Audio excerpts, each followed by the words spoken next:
নমস্কার, আজকে চলে এসেছি নতুন একটি রেসিপি নিয়ে। নতুন হয়তো নয়, আপনারা অনেকেই জানেন হয়তো। আমি আজকে বানাচ্ছি, তো সবসময় চেষ্টা করি কম তেল মশলা দিয়ে রান্না করতে। দেখিয়ে দিই তেলটা কতটা দিয়েছি কড়াইতে। এই যে একেবারে 1 চামচ তেল।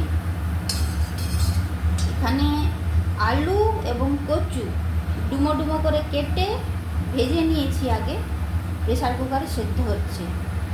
দিয়ে দিলাম তেজপাতা,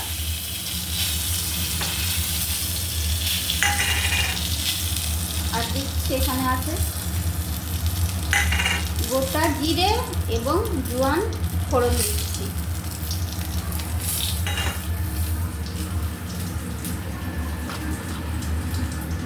এগুলো তখন একটু ভাজা হোক। কাঁচা লঙ্কা খুব বেশি দেবো না, বা লঙ্কার গুঁড়ো একেবারেই দেবো না, কাঁচা লঙ্কা এবং জোয়ান দিয়ে হবে। এখানে রাঁধুনি ফোড়নও দেওয়া যায়, আমি জোয়ানটাই দিলাম, আমার খুব ভালো লাগে, সুন্দর একটা গন্ধ ওঠে।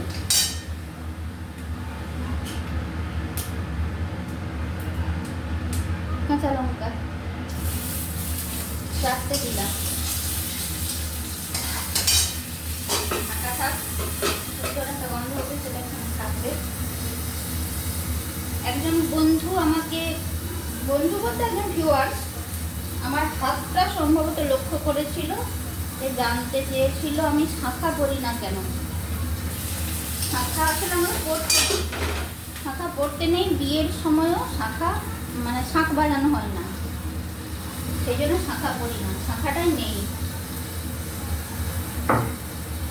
আর যেহেতু শাঁখা নেই সেই জন্য একটা কলাটা লাল লাল কলাটা একটু মোটা দেখে পরি।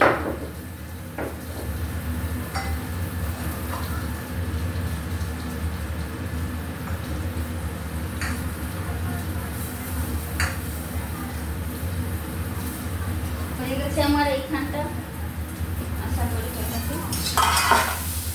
খুব টেস্টি হয় রান্নাটা, এই রেসিপিটা খুব সুন্দর টেস্টি। অল্প তেল মশলা দিয়ে খেতে খুব ভালো লাগে।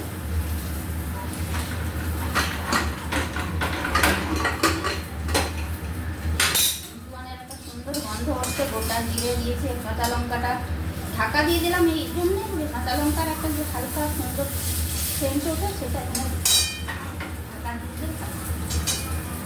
আলু এবং কচু ভেজে সেদ্ধ করেছিলাম, ঢেলে দিচ্ছি।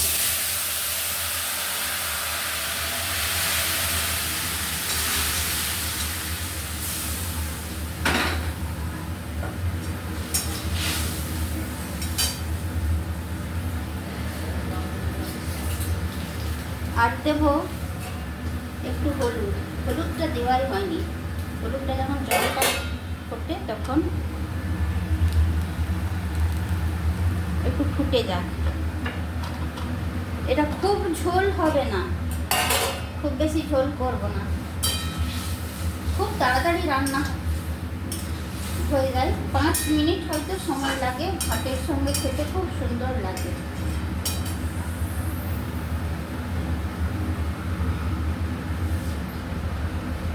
আর লবণটা একটু কম দিয়েছিলাম, একটু দিয়ে দিই। এই বিরিয়ানিটা রান্না করা ভাবিনি এত যে ঝক মারি, বিরিয়ানিটা রান্না করা ভাবিনি এত যে ঝক মারি, কত সহজেই বানানো যেত পুঁই শাকেরই চচ্চড়ি, এই বিরিয়ানিটা রান্না করা ভাবিনি এত যে ঝক মারি। বিরিয়ানি নয়, কচুর তরকারি, এটা কচুর রেসিপি, খুব কম তেল দিয়ে হয়, 1 চামচ মাত্র তেল দিয়ে হয়।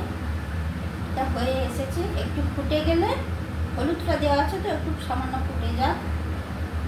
এবার দেবো এই যে গোটা জিরে এবং জোয়ান, 1 চামচ গোটা জিরে, 1 চামচ জোয়ান, সামান্য কড়াইতে তেল বুলিয়ে নিয়ে, একটু তেল জাস্ট দিয়েছিলাম 1/2 চামচ মতন দিয়ে, এগুলো একটু তেলে ভেজে নিলাম, তারপর গুঁড়ো করেছি। একেবারে গুঁড়ো মিহি নয়, একটু দানা দানা আছে, এটা খেতে ভালো লাগবে। এবার ছড়িয়ে দেবো নামাবার আগে। বাহ, সুন্দর গন্ধ উঠছে, মনে হচ্ছে আমি এখনই একটু খেয়ে নিই। এটাই খেবার।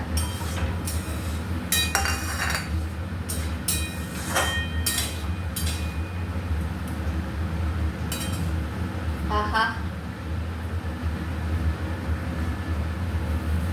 এক থালা ভাত খাওয়া হয়ে যাবে।